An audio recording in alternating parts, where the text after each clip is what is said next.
Today on the Lazy RPG Talk Show, we're going to talk about the 5.1 SRD being released in 4 new languages. We're going to take a look at the results from the Shadowdark RPG Game Jam. We're going to look at some of the Pathfinder 2 Core Remaster previews that went out this past week. A fellow YouTuber, Map Crow, did a video that covered some elements of lazy DM work that I've done. Our big topic today is going to be about moving things forward, a particular slice of the larger topic of how we pace our games. And we're going to cover more questions from the July 2023 Patreon Q&A, all today on the Lazy RPG Talk Show. I'm Mike Shea, your pal from Sly Flourish, here to talk about all things in role-playing games. This show is brought to you by the patrons of Sly Flourish. Patrons get access to the City of Arches Sourcebook, Uncovered Secrets Volume 1 and 2, a dedicated Discord server, the monthly Q&A, and a whole lot more. If you want to help me put on shows like this, please consider becoming a patron. You can find a link to that in the show notes below. So ever since the OGL fiasco of earlier this year, there's always been this question. One of the things that Wizards of the Coast has been trying to do is to once again reestablish themselves as good stewards of the D&D brand. This past week, they have made a major move in that direction. Wizards of the Coast has released the 5.1 SRD. This is the system reference document for 5th edition, which is basically the underlying core rules for all of Dungeons & Dragons 5th edition. They have released the 5.1 SRD in the Creative Commons in 4 languages on top of English. So French, Italian, German, and Spanish. They went through the effort to they call this localization. Localization is putting it in different languages.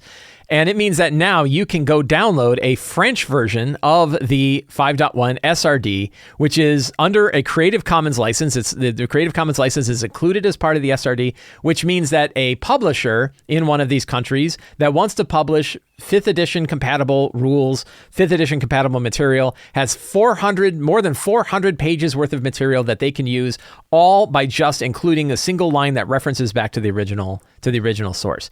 This is, to me, as big a deal as releasing, or as close to as big a deal as releasing the 5.1 SRD in the Creative Commons itself. This is a huge deal. What this means is that now this game can exist in 5 different languages without having to go through the trouble of translation. Because the original one was available in English, and because it allows for derivative works, it means that it could have been translated.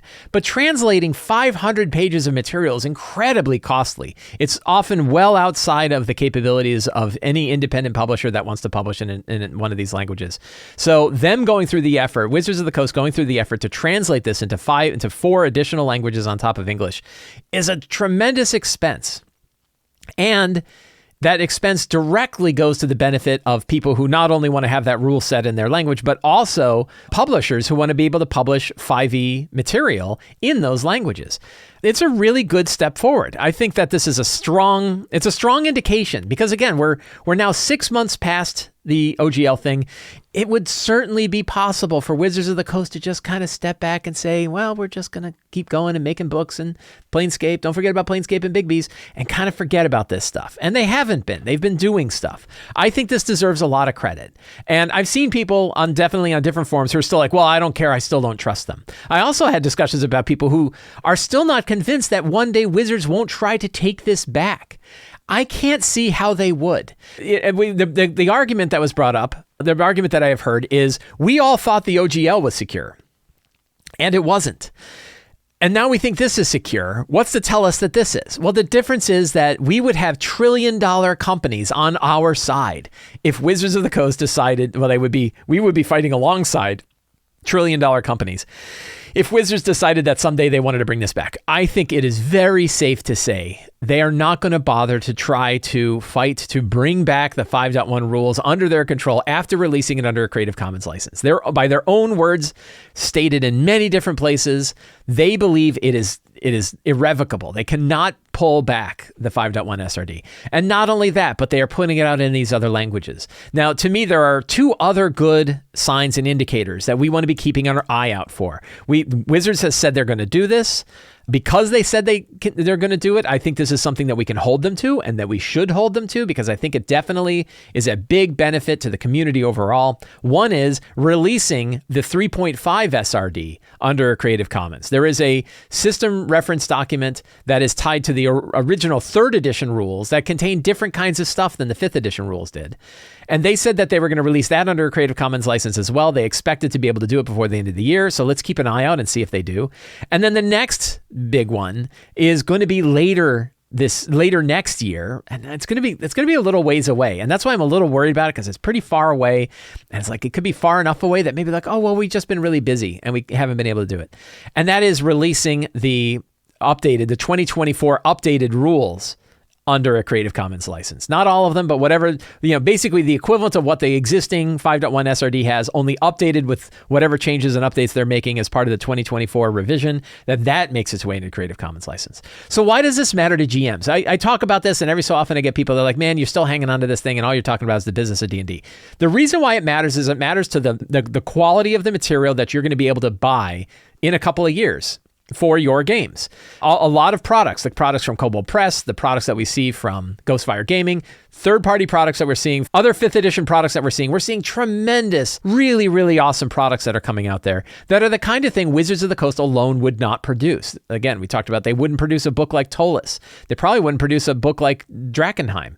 There's some, the Monstrous Menagerie, Level Up Advanced 5e, all of these kinds of things that they would not produce themselves. And we want that kind of stuff. We want a really rich ecosystem for lots of different, we being GMs, want a very rich ecosystem so that we can get a lot of different products that could be very specialized for very specific kinds of play, for very specific kinds of campaigns, very different design ideas that Wizards wouldn't do on their own, but they can do because of this material being released under an open license. So those to me are kind of big steps that we should be looking for when we're looking at, is Wizards acting as a good steward of D&D? Are they acting as good partners in this industry? The fact that they released the 5.1 SRD under Creative Commons was a huge one. The fact that they went through the effort to translate it to French, Italian, German, and Spanish is another really big effort. A third one would be the release of the 5.1 of the release of the 3.5 SRD in a Creative Commons, and then when we see the 2024 rules update in Creative Commons as well, those would show that they really are trying to help the overall community, not just benefiting Wizards of the Coast. The thing to consider with this, which you can kind of sit back and think about, is it takes effort for them to do this. It is not free. It is not just the kind of thing where they can turn a switch and it goes out. They have to spend money, in many cases a lot of money. If you think about like what it takes is what it's going to take, particularly. So what it took to do these translations is not cheap. But also to take the 2024 rules update and make that a Creative Commons document means somebody has to take on that job. Somebody has to go through that amount of work. Somebody's being paid a salary at Hasbro to go through and do that work. And they could be doing other work at Wizards instead of that. That would be, according to the powers that be, driving more profit directly to Wizards of the Coast. And instead, they're being assigned to this kind of job and they're putting it out. That's not insignificant. So we shouldn't pretend that like, oh, this is complete, doesn't cost them anything and it means everything to us. It costs them money to do this kind of support. And I think that we want to remember that. So I think this is outstanding. I was really, really happy to see this. I had forgotten that they said that this is something that they were going to do, and then they did it, and it's great. Now, of course, it's like, what about other languages? I heard somebody bring up, hey, what about Japanese? Wouldn't it be great to see it in Japanese? It would. It would be very great to see it in Japanese. We'll have to see. Well, again, the cost of these things are not zero, so it takes effort. I hope that they put it out in other languages. I think that there are definitely other countries, particularly one area where I think that there's a big sort of gap is there are countries in the world, India comes to mind. This came up during the summit, that in India, the income level of people in India is like 1/10 of the income level of European and North American countries. So being able to put it out in languages that can be read in India, I'm not Pashto and Urdu. I'm not an international expert in exactly what languages should be the right ones to address these countries. But putting it into countries where there's that massive level of income disparity means that those countries can then develop products that are priced at the point where they can afford it. Because right now somebody brought up that like buying a player's handbook in India is 1/10 of the gross salary of an employee. It's essentially like more than a month's salary to buy a single player's handbook. So that's when we're like putting out the SRD in putting out the system resource document in that language could reduce the costs for people to be able to make products there, which means reduce the cost for players to be able to play there, which is talking about expanding the game globally. And we think about that and like, well, that's just Wizards wanting to expand it globally. But no, we want the game to be global. We want everybody to be able to play this game, right? GMs should not just be from Europe and North America. They should be from all over the world. So that I think is something that I hope that they take a look at how to do localized versions of this in countries where the income level is significantly less than what we're used to in North American countries or European countries. Anyway, I think this is an outstanding deal. I think it's a really big deal, and that's why it's the keynote on this show. So Shadowdark RPG, I just had the opportunity to play Shadowdark for the first time this past week. I really enjoyed it. And one of the things that was going on during this was a thing called the Shadowdark RPG Game Jam over on itch. So a whole bunch of people, there were 116 entries for independent Shadowdark products that were released. They were scored, they were judged. They had a bunch of people that kind of voted on them. And there's a great big list of these now in a rank order. You can go to the itch.io webpage for it. You can find it in the show notes below. And you can see a whole bunch of different products, short, small, independent products. They're all pay what you want, but give them some dollars. If you find yourself looking at it and you say, yeah, this is really cool, I want it, go ahead and throw the money their way. And now the nice thing is that they are in an order for people who have voted for these things. And then there was also, this was all kind of hosted, Baron DeRopp from Dungeon Masterpiece was kind of spearheading this. And he actually had yesterday, as of this recording, the Saturday, Saturday the 29th, did a final look where they also had sort of a judges panel of people to vote on which ones won. And the one that won overall was called The Tragic Curse of Grimhill Fort. Here is the PDF of the winner of the Shadowdark RPG Game Jam, The Tragic Curse of Grimhill Fort. It is a ruin exploration adventure first level, which means it's very accessible, very straightforward. I really love it. I love the cover. It's got this like pulpy, kind of torn covers, really cool graphic design, very well put together, beautiful map, colored segments to show the different ways that you can get in. I love that the map has sort of a few different ways that you could break into this thing. Do you go in through the wall, climb the wall vines to get up top? Do you go in through the main entrance? Do you go through the caves below? Multiple entrances. I love that sort of thing. Straightforward descriptions of the things the things that the characters will find going through here, bandits and everything else. Really straightforward. 8-page adventure, really well laid out, looks really cool, an excellent piece of work. And 6 pages if you include the cover. So looks really, really neat. And I think that, I haven't looked through all of the other 100 some, but if you want to dig in, there's a whole bunch there. This is just one example. But I think like one of the reasons why this one stands out is A, it's really well put together, and B, it fits very much into the kind of adventure you would expect for Shadowdark. You will be able to find links for all of this, including for The Tragic Curse of Grimhill Fort, great name by the way, in the show notes below. Pathfinder 2, Paizo released a remaster preview of the core remaster preview for Pathfinder 2. So Paizo, after, again, we're all, the OGL was a big deal. I don't know how not to talk about it because it was like a great big deal. I know people are just like, oh, just move on. Like, we don't need to constantly talk about this. And I agree. Like, we just want to play games. I get it. But this was a major thing that happened in the industry and has changed the whole industry forever, frankly. And we're seeing this. We're seeing like the Shadowdark, the popularity of Shadowdark. I think a lot of that came from people that were kind of wanted to try like what was the old school way and supporting independent publishers and everything like that. But one of them is Paizo. So Paizo said they really wanted to take Pathfinder 2 and they wanted to break it away from their connection to the 3.5 SRD, which again has not been released under a Creative Commons license. That's the one Pathfinder uses. Pathfinder 2 used the 3.5 system reference document, not the 5e system reference document as their base. But they wanted to break away from that. They worked with their lawyers, Azora Law, they worked with their designers, and they have been refreshing Pathfinder 2 to be a much more standalone game that has its own license known as Orc, that doesn't have any connection whatsoever to the original drives of Dungeons & Dragons. And they talk about in this preview, I think it's coming out later this year. I'm pretty sure that I think the core remaster books are coming out later this year. They have a 19-page preview that talks about some of the changes that exist in this game. I gave it a flip through. So I don't play Pathfinder. I've played it a couple of times, but I'm not in the inner workings of exactly how Pathfinder works, the mechanics behind how Pathfinder works and stuff like that. So what you're getting from me is kind of like an outsider peering in on the kinds of changes that they made. It seems like those changes were made for a few reasons. One was it was an opportunity to kind of clarify rules or focus on certain things. One of them was to kind of break away from things that were clearly sort of like D&D-ish sort of stuff and make their own sort of version of it. And then, other little odds and ends in how things work. And some of them, like, I don't really understand the what the impact of these changes are necessarily going to be because I don't play it very regularly. So that a lot of different things. I asked in the Sly Flourish Discord server, like, when you read it, what were some of the big things that you noticed, particularly for the people that do play Pathfinder? What were some of the things that were big changes?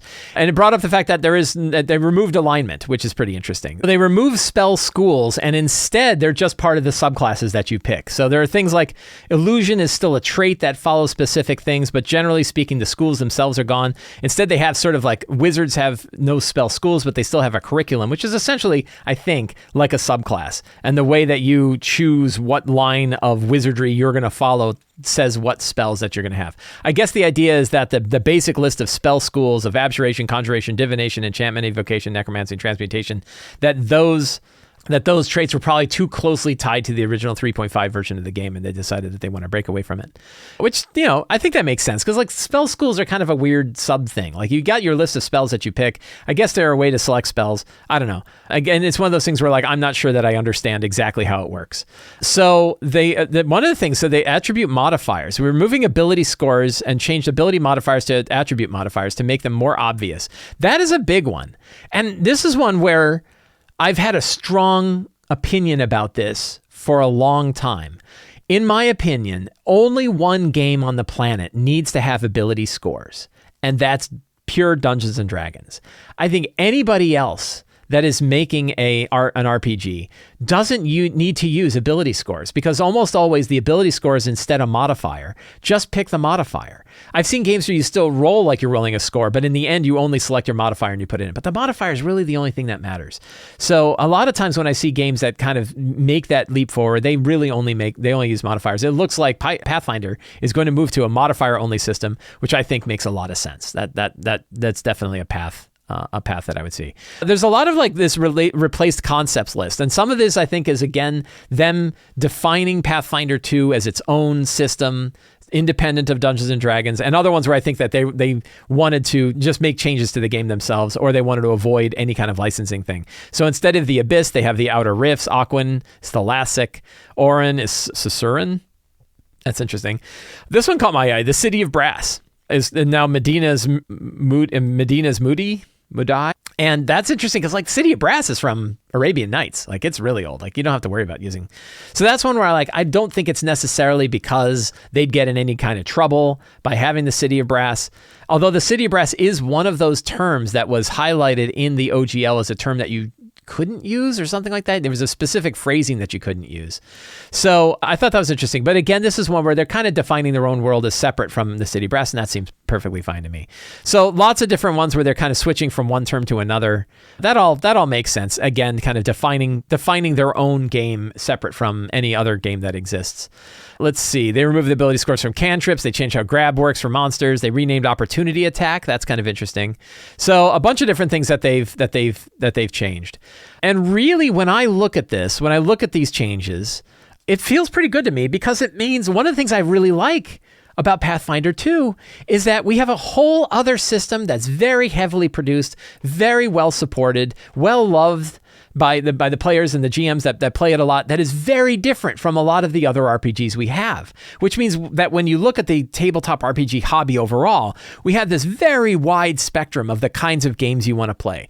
We have, kind of, if you cutting off the outer edges where things get really, really weird, in the middle row, you have something with as much tactical and mechanical crunch as Pathfinder 2 has, with very refined rule sets, with very, everything is well defined. All of the rules are well defined. And then all the way on the far right, you have something like Fate Accelerated, where you have this 20-page book that is all about heavy concepts and dice rolls, and is very, very story focused, very loose in its connection, a lot of GM arbitration required and everything. And then you have everything in between. And I would say certainly like 5th edition leans more towards the rule crunchy side, but it's definitely got a lot of GM arbitration, it's situations where the DM determines how things are going to go in a certain way, which means we have a wide range of all of these different kind of games that we like. And what I really like about it is that, they're all pretty awesome. Like, all these games are out there, well supported, well loved. There's groups that play them. There's a lot going on. So, one of the things that I kind of pound the table about, and I know I've gotten emails from people talking about my criticism of one game or the other. What was particularly interesting is one week where I had 2 emails that came in, one that said, please stop bashing Pathfinder 2 so much, and the other one said, please stop bashing 5th edition D&D so much. So I was like, well, I guess I'm in the right spot. I guess I'm generally well balanced. Maybe I was just grumpy, period. Maybe I'm just a grumpier person.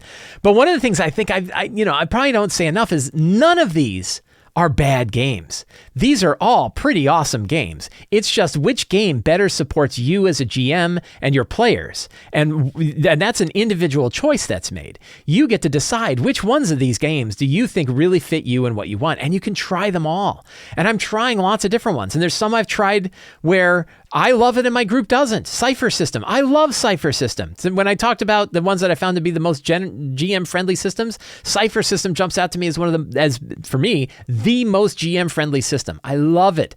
My players, not as crazy about it, right? They didn't really have a great time with it. I had some players that are like, look, I played it for 9 months and it never clicked with me.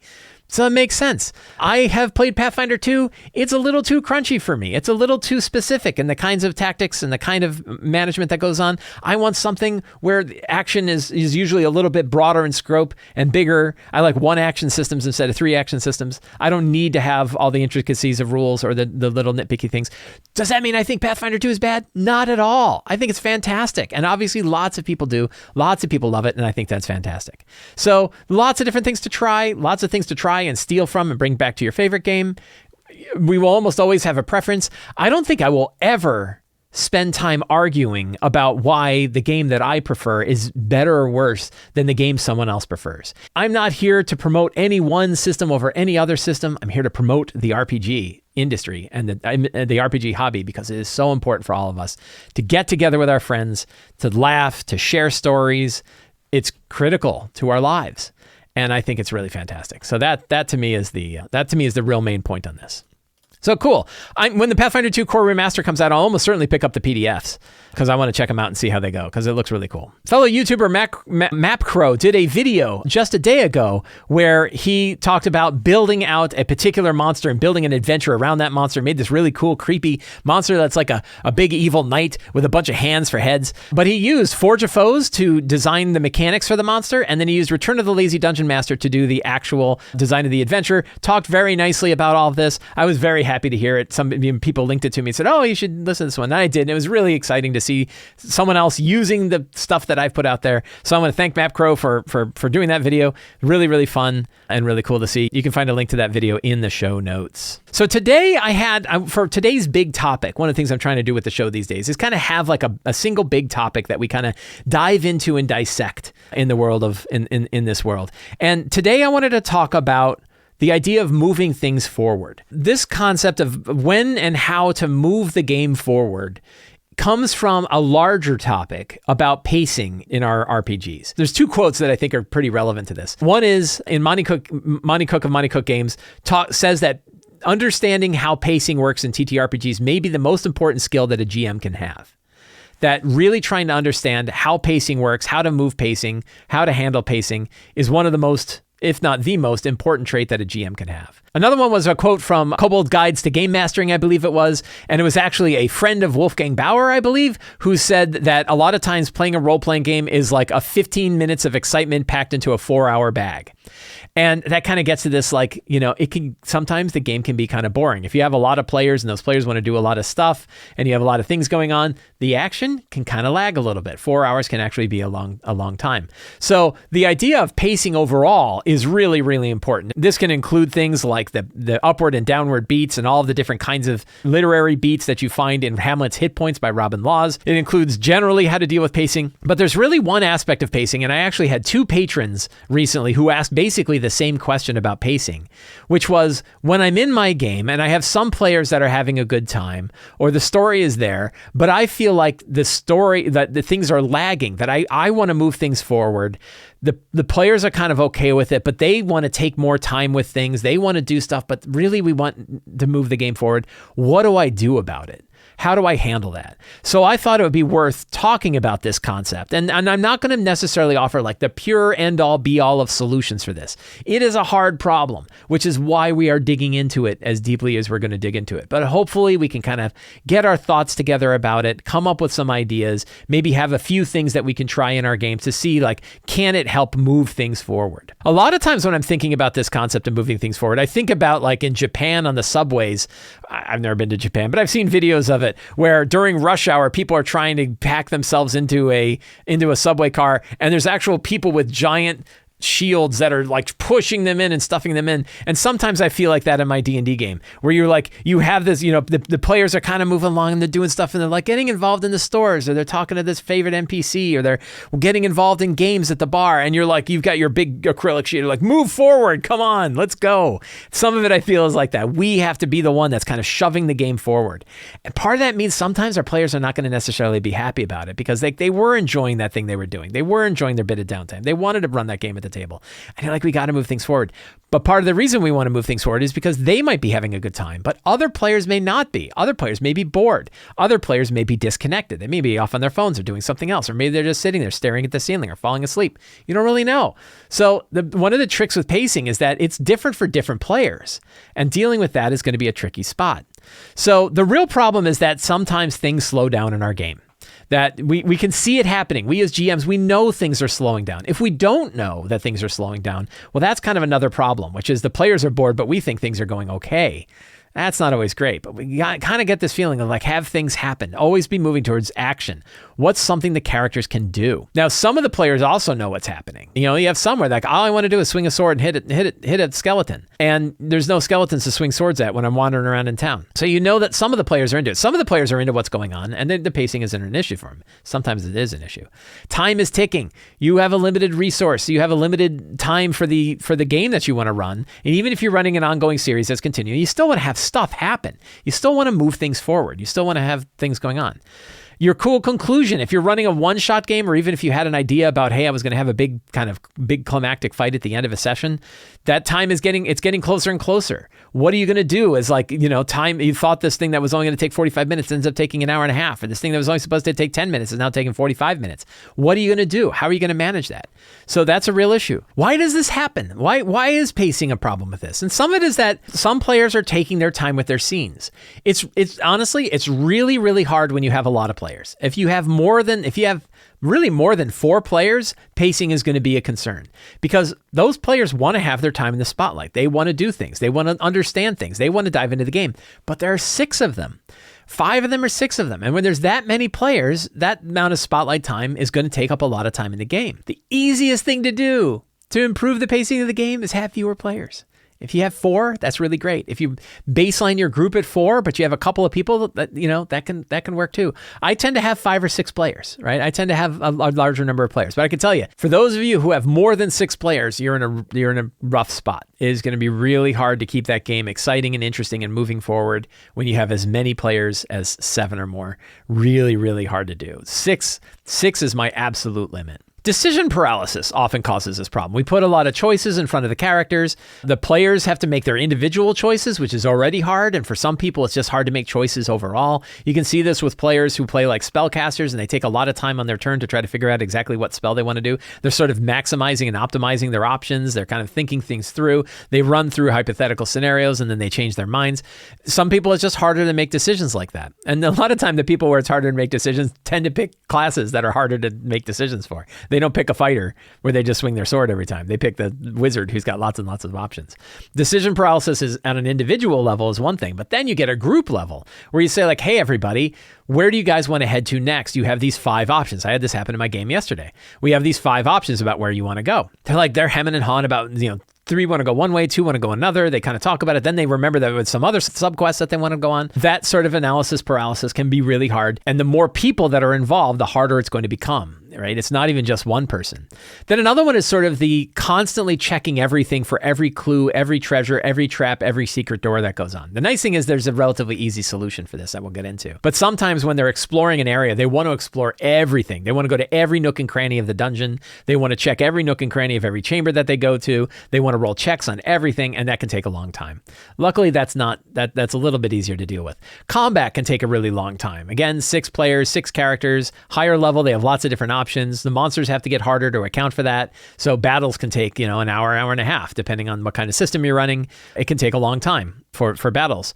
Then there's a vicious cycle. This one I don't think is really as well recognized, which is the vicious cycle of losing attention. That what happens, especially in online games, and I think this is a bigger plague for online games than it is for in-person games, but it can happen in in-person games too. And what happens is that things slow down a little bit, and then some players disconnect. They pick up their phone, they go play, a video game, like on a little handheld system. They get distracted with other things, right? Maybe they even are distracted with things that are in the game, like, oh, I'm going to go look at what my next subclass is, or I'm going to go optimize what items I've got. You pick which items I'm going to equip. So they might even be connected to their own character, but they're losing track of the story. And then suddenly they get drawn back into the story, but they've lost track of what's happened. So now you have to freshen them up on what just happened.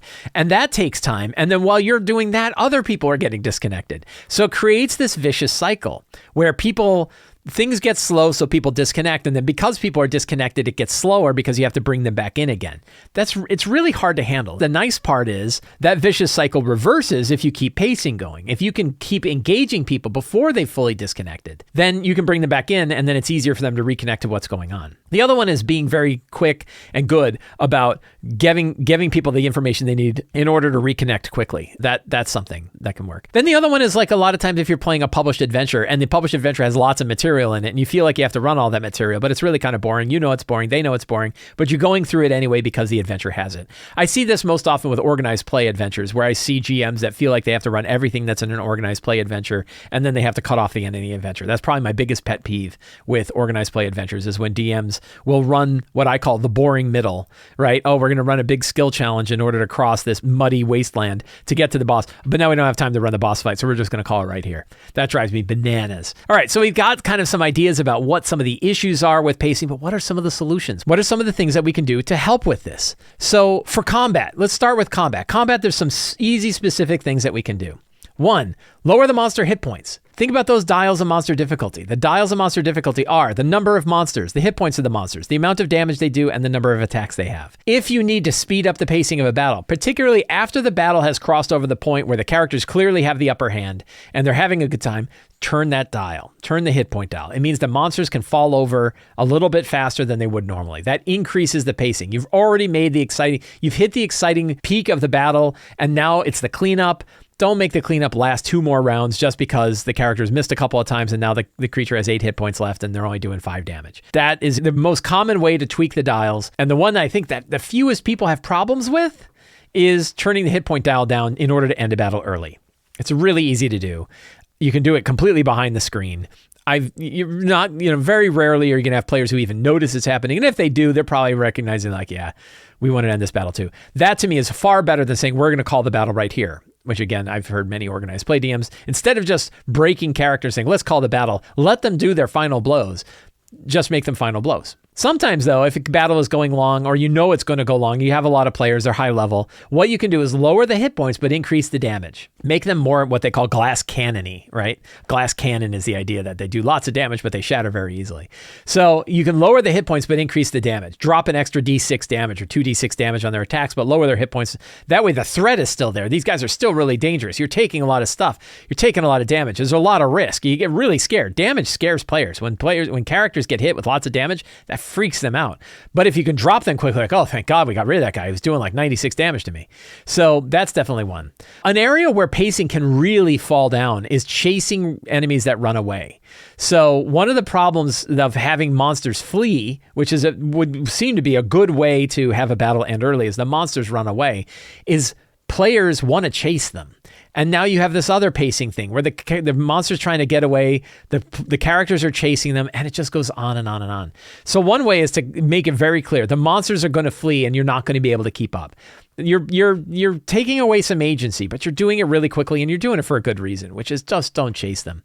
The alternative is instead of chasing, they surrender. Just don't get into one of these weird ass, we're going to torture the kobold for information things. That's a good thing to handle in your session 0.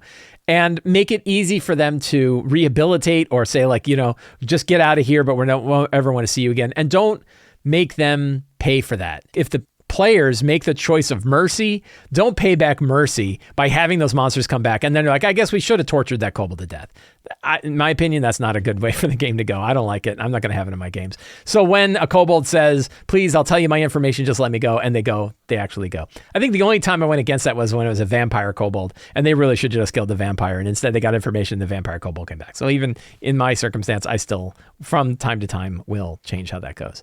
But be careful with monsters who run away, because a lot of times your players are going to chase those monsters, so make sure they either have a clear way to get away where the characters aren't going to chase them down, or choose something else.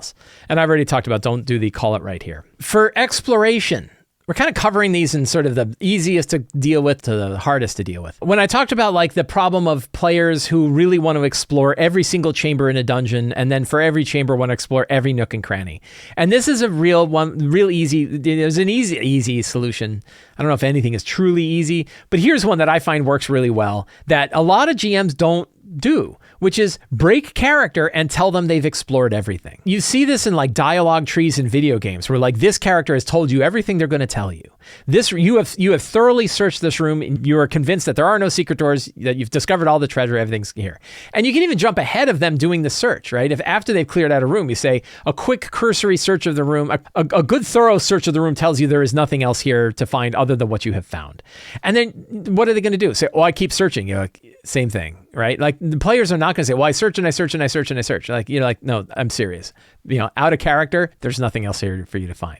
And you can do the same thing with the whole dungeon, that once they fought the final boss, one of the things you could do is say, after destroying the final boss and going through the rest of the dungeon, you find the following treasure, or you found the following information, and then just abstract the rest of the exploration of a dungeon in order to move things forward. Once they've hit that key conclusion, once you think that the pacing in the game says, it's time to move on, let's not worry about exploring the whole rest of the dungeon, that you can just tell them what the characters discovered while they explored the rest of the dungeon very, very quickly and get on instead of going room to room to room. Unless you really feel like going room to room to room is interesting and is exciting and is the big part of the game and is what you want the players to focus their time on. Now, it does mean that like if you're one of the folks that worries about attrition, that worries about characters aren't doing too much stuff fully rested, but if it's after a boss fight, just skip the rest. I wouldn't worry too much about saying like, well, I need to let them go through the rest of the dungeon so they'll hit traps, which lowers their hit points, so it's a little harder. It's not worth sacrificing the pacing of the game in order to have them have fewer hit points at the end of something. Just tell them.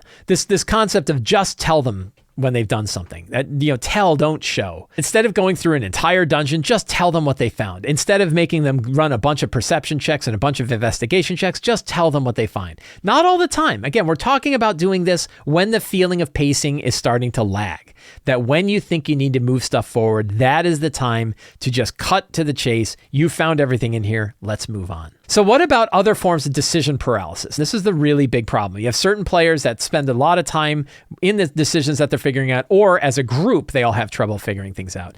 And it can be really tough. One of them is to make sure that you as the GM help facilitate that conversation. And you can do so by really clarifying what the options are in front of them.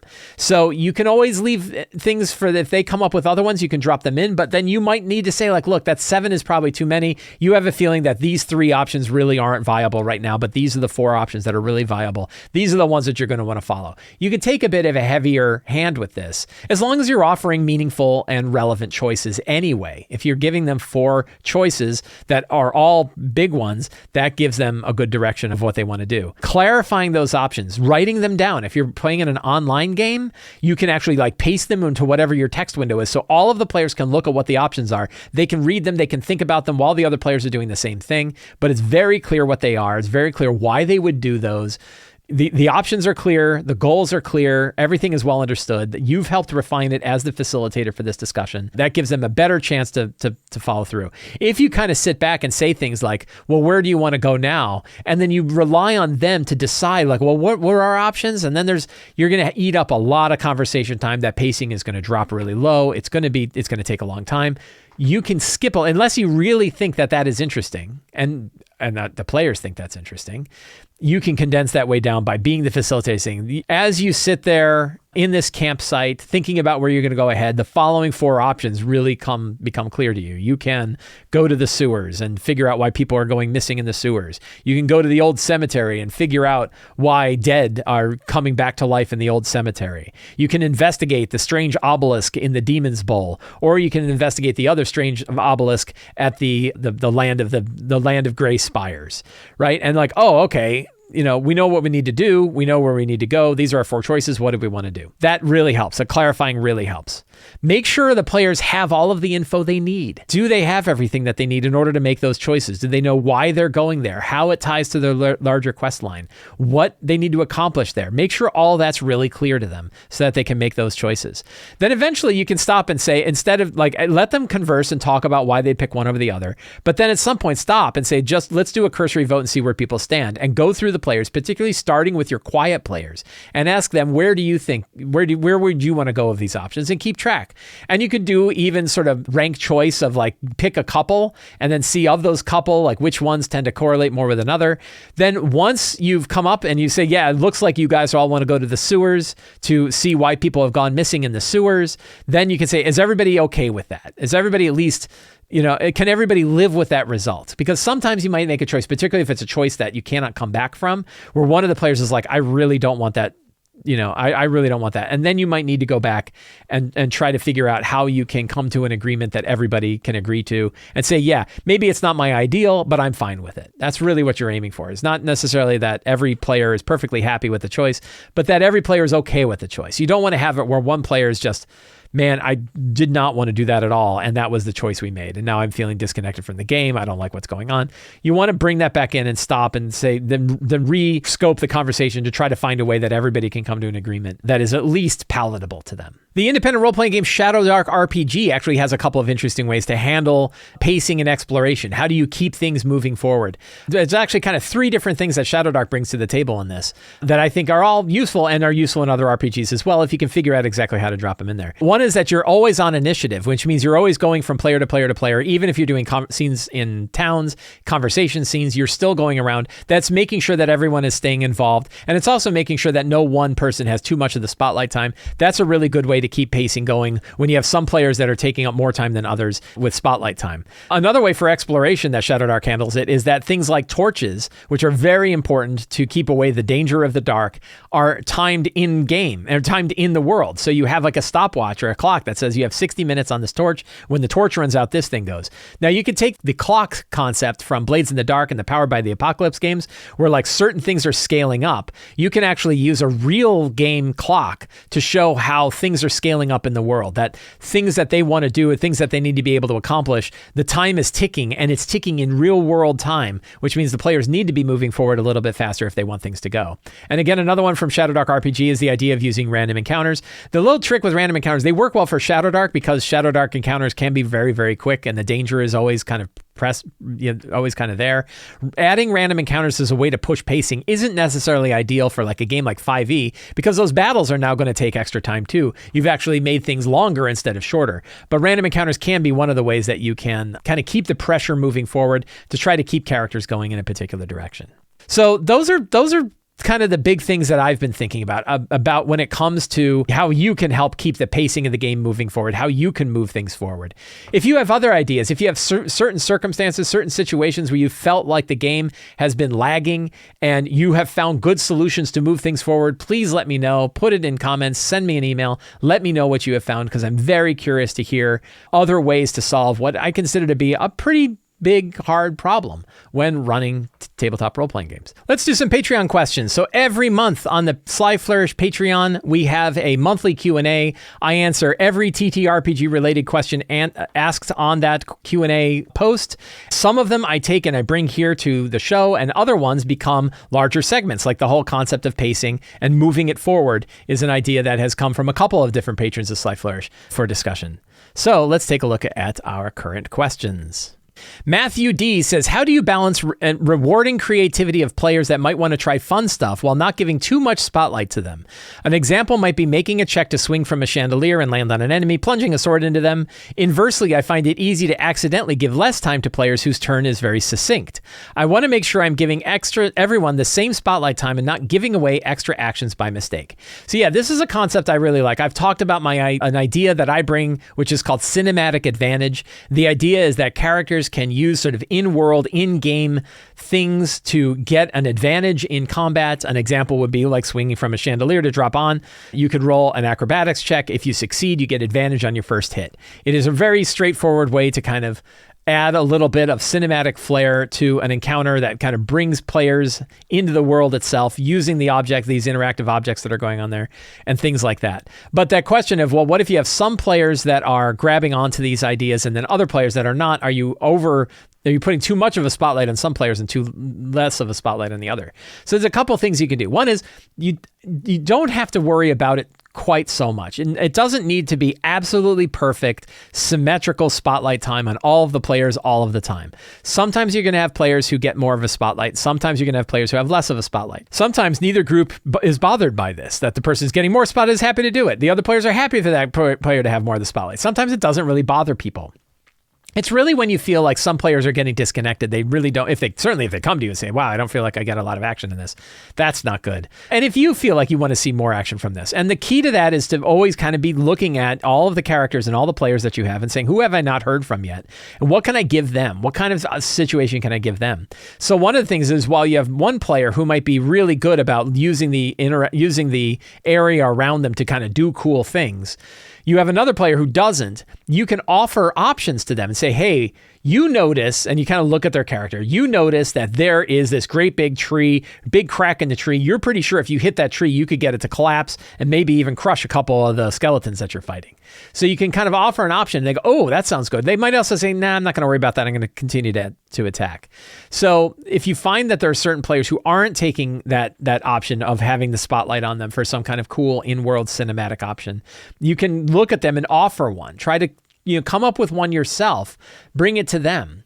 And you don't have to hide things. You don't have to say, like, you notice there's a great big tree there. And the guy's like, all right, I don't care. I'm going to keep attacking, right? You could say there's a big tree with a big crack on it that happens to be lined up perfectly to land on two of the skeletons. Go ahead and tell them, give them that option and let them know that they can do it. You don't want to always make that option so good that they never do their normal attacks. Like, they want to still use their character abilities, but sometimes they'll be like, oh yeah, that sounds really cool. Let's try that.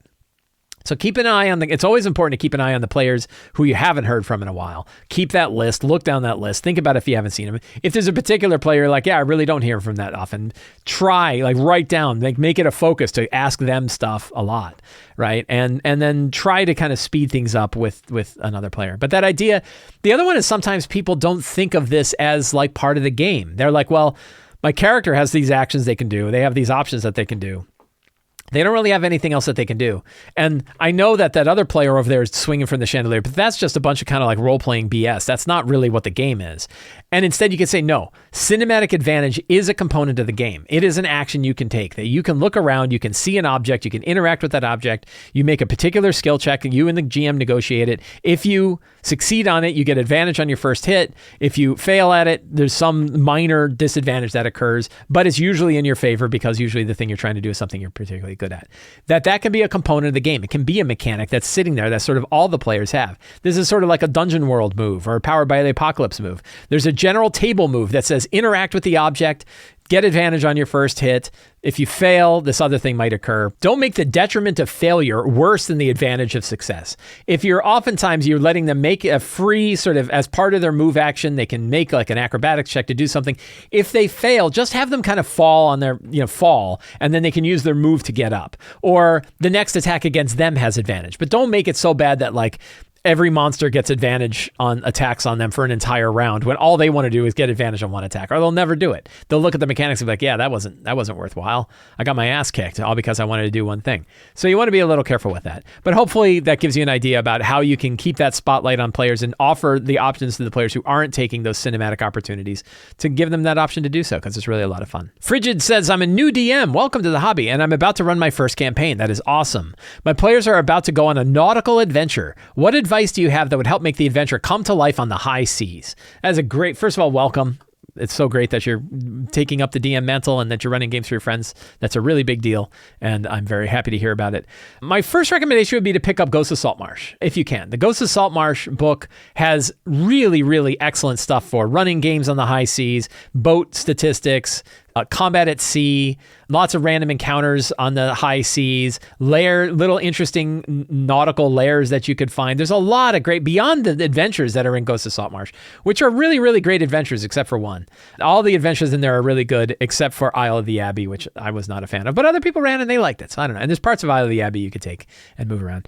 It's a really, really good book, and it's flexible in how you use it. So I would definitely recommend Ghost of Saltmarsh. It is really a good product to help you handle this. But there's some other things you could do. One is make their boat their home base.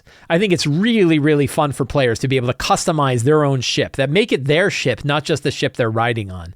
They could have a captain, they could have a crew that's running the ship for them, but it should feel like their ship. This is their home.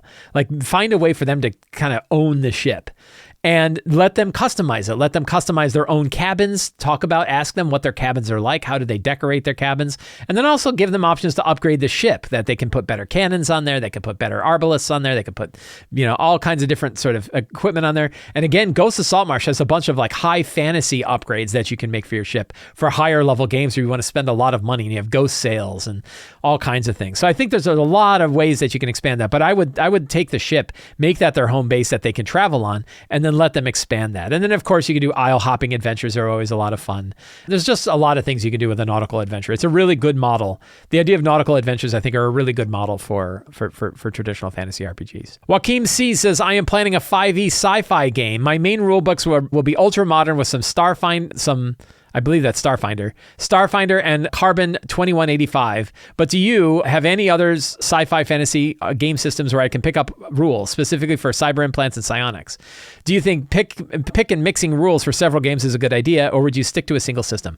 I cannot recommend Esper Genesis enough. So Esper Genesis is a 5e system made by my friend Rich Lescaflair. It's available on DriveThruRPG. You can find a link to pick up Esper Genesis on DriveThruRPG. There's a whole ton of different resources here. It is a very rich, very thick science fiction based RPG, very like Mass Effect, a lot of Star Wars, a lot of Mass Effect ideas in here. I believe it does have cybernetic implants and that kind of things. I don't know specifically. I can't remember specifically. You can pick up the core manual, but there's also basic rules and the character sheet, which you can pick up for free.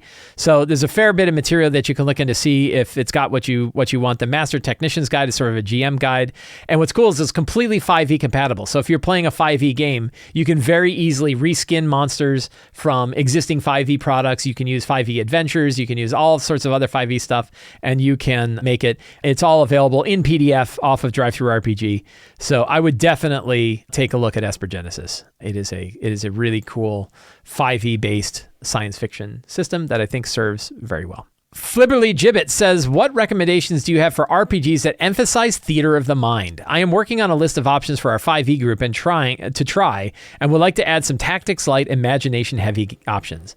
Yeah, so there's some good ones. Fate, I think, has my favorite theater of the mind style of combat, which they use zones for their movement and their combat. You can think of a zone as like a big area. You can basically take your move to go from one zone to another. The zone concept is also one that Robert Schwab has picked up for Shadow of the Weird Wizard. They put it in a supplement for Shadow of the Demon Lord, has zone-based combat. I like zone-based combat more than I like the abstract distance-based combat because zones are really clear. It's like you can hit everything in a zone. You can move one zone away. A combat might be 3 zones. It doesn't matter where you are. You know what the zones are and you know where they go. It's almost like imagining that instead of having a 5-foot square, you have a 30-foot square, and you only have like 3 or 4 of these squares, or maybe you only have 1 of these squares, but like a room might only take up 1 square, and a big chamber might be 2 squares, right? And a really large area might be 3 squares, and they might be separated out. And you can define your zones clearly with aspects. This is, again, from Fate. It's really clear what can operate in there. It's really clear how many creatures can be hit in what particular zone. So I really like zone-based combat is my favorite kind of version of Theater of the Mind. But a lot of people also like the more abstract distance of like close and near and far. Shadowdark has this where you have close, near, and far, and then you have double near. 13th Age also uses that idea of like close, near, and far. 13th Age was really where I got used to running Theater of the Mind, and I thought that really worked. The only thing there is like as people are moving from like close and near and far, their distance from other things becomes weird because it's like, well, am I still near that or now am I far from that? And something might be near to one person and far from somebody else. That's why zones are usually a little bit easier, a little bit clear. Like you're all by the giant statue, right? The giant Tarrasque statue, that's a zone. The skeletal pillars, that's a zone. And so that way you could say like, yeah, you can hit anything inside any four creatures inside the skeletal pillars can be hit by your thing or whatever. So Fate is really good. 13th Age is really good. Shadow the Weird Wizard will be good when it comes out. Numenera also uses abstract distances, so you could take a look at theirs. So there's lots of systems. In fact, a lot of fantasy systems, and Shadowdark RPG, of course, a lot of systems are leaning that direction. Because I think a lot of the creators of these systems like abstract distances more than they like fixed distances. So we're certainly seeing it. I think MCDM's RPG is going to be using fixed distance. 5th edition, of course, uses 5-foot squares, but you can use Theater of the Mind pretty easily. Pathfinder is definitely designed to be run on a grid with squares. So there's a wide range. But yeah, there's a bunch of different systems that use Theater of the Mind, and I think that they're all worth it. So those are the ones I would recommend. Shadowdark, I would recommend Fate, I would recommend 13th Age, and when it comes out, Shadow the Weird Wizard, and you can take a look at Cypher System as well. Bram B says, I am a year into my Mythic Odyssey of Theros campaign, and it has been going pretty well. However, I feel the wow factor of mythological monsters, divine conspiracies, and supernatural boons has become less exciting over time. The heroes are about to enter the underworld, collecting some MacGuffin, but after that, they have about 3 in-game weeks of time left before a blood moon begins and returns of the chaotic titans. Windwalk has made travel arbitrary, which I don't mind, but I'm not sure how to both fill these weeks and make them exciting. How do you spice up a long-running campaigns, and how do you make in-game time pass without having the players lose agency? So I think for your specific circumstance, one of the things that I really like is that when characters travel the planes, if they go to the realm of the dead and then come back again, if they go to the underworld and back again, there's nothing to say that time operates the same way in these planes. That you could have somebody that jumps to a plane and comes back and 3 weeks have passed, 3 years, 30 years, 300 years have passed. That as soon as you start traveling between dimensions, between planes, time can do all kinds of stuff. So take a look at like the movie Inception and the way that dreamscapes stack, and it gets 7 times longer every layer of the dream that you go down until when you go to the bottom layer, 96 years passes in 10 minutes. So there's lots of kind of fun ways that you can mess with time when the characters are jumping in and out of locations. The other one is when you have the opportunity, instead of declaring a specific time that something is going to take, make it vague and instead put signs that it's going to occur. This works really well for like a Mythic Odyssey of Theros game, because you could say that there are certain signs that are going to occur, and when this sign occurs, you know that you only have a day, right? That your time is really tight. And that way you don't have like, hey, you've got 3 weeks and you can just do whatever you want. Instead, you could say like, well, you don't know how long it's going to be till this event happens, but when this sign occurs, it does. And then you can turn that dial. You want to move up the pacing. You want to skip those 3 weeks. Players are bored. You're bored. You want to just go there. You can just say, and that night, the blood moon comes out. And you're like, oh man, it's time to go, right? So that way you have some options there. And you could do that like with Tomb of Annihilation is sort of this way, that you don't want to define how long it's going to take for these events to occur. And instead you say, you're getting more signs that it's going to occur faster than it was before. That way you have sort of a dial on the urgency of the event, and you can make it not urgent when the players need a little bit of a break and they want to go explore stuff. Or if you want to increase the urgency, you can turn the dial the other way, and now the urgency goes up quite a bit. I think that idea, that to me, the important bit is not so much whether or not you skip forward or you don't, but whether you have control over how fast or slow you want to turn that dial. So again, it's that matter of pacing. Some of your players might be bored, and some of your players might not be bored. So I think having that option of being able to bring the event closer when it's time, you want to leave yourself some time in that. Peter S. says, what are your experiences running 2 consecutive campaigns in the same setting? Do players dislike restarting at first level after experiencing the high-level adventures in the same world? First thing I would be changing the area of the world, of course. Do you have any other tips? So sometimes players are like, yeah, I wanted to continue to explore this world with my existing high-level characters. But a lot of times it's like that desire is actually more interesting than the implementation. So kind of saying, you can always do the waffly, like, someday we may come back to these characters. But as far as running a different campaign in the same setting, you want the campaign goal to be very different. So an example is there is a huge difference between Storm King's Thunder, which takes over like the entire Sword Coast, and Waterdeep Dragon Heist, which only occurs in the city of Waterdeep. They're both in the Forgotten Realms. All of the gods are kind of the same, but the focus, the theme, the drive of that adventure, the elevator pitch of that adventure are very, very different. And then going from Waterdeep Dragon Heist to Descent into Avernus, also very different. That you know, even though there's some relations, that the theme of the adventure can change significantly, even if the setting doesn't change. Even if you take the Tyranny of Dragon campaign, which is all about Tiamat's rise and the cult of the dragon kind of taking over the Sword Coast, and then went right into Storm King's Thunder, which also is exploring the Sword Coast. The themes are very different. The idea of the dragons rising, and now that the dragons are gone, there's this vacuum, and that the giants are starting to rise up, but actually it's a manipulation of a dragon who was kind of broken by the first part. You can still have these different adventures. I also think it's a really good opportunity for players to switch the character they want to play. So as much as a player likes to watch their character grow, they also like to try other characters out. So I think you probably find less of a concern for players who like want to watch their characters keep growing as they do like wanting to start a new character, because it's an opportunity for them to try something completely new. So it depends. But again, it's the kind of conversation you can have with your player too. Do you want to keep going? I had it where like, I think we hit 18th level and I was like, you guys want to go to 20th? And like, nah, we're done. I was like, oh, okay. And so we ended at 18th level. They kind of got everything they wanted, and they wanted to try something new. So that really worked. Friends, I want to thank you all for hanging out with me today on the Lazy RPG Talk Show. If you enjoyed this show and you want more stuff like this, please consider subscribing to the Sly Flourish newsletter. It's absolutely free to sign up. You can get a free adventure generator PDF for signing up, and you get a weekly RPG-related email sent directly to your inbox. You can also support me directly on Patreon. Patrons get access to a monthly Q&A, a dedicated Discord server, the City of Arches sourcebook, Uncovered Secrets Volume 1 and 2, and a whole lot more. Or you can pick up any of my books on the Sly Flourish bookstore, including Return of the Lazy Dungeon Master, the Lazy DM's Workbook, or the Lazy DM's Companion. Links for that are all in the show notes. Thank you so much. Have a great day, and get out there and play an RPG.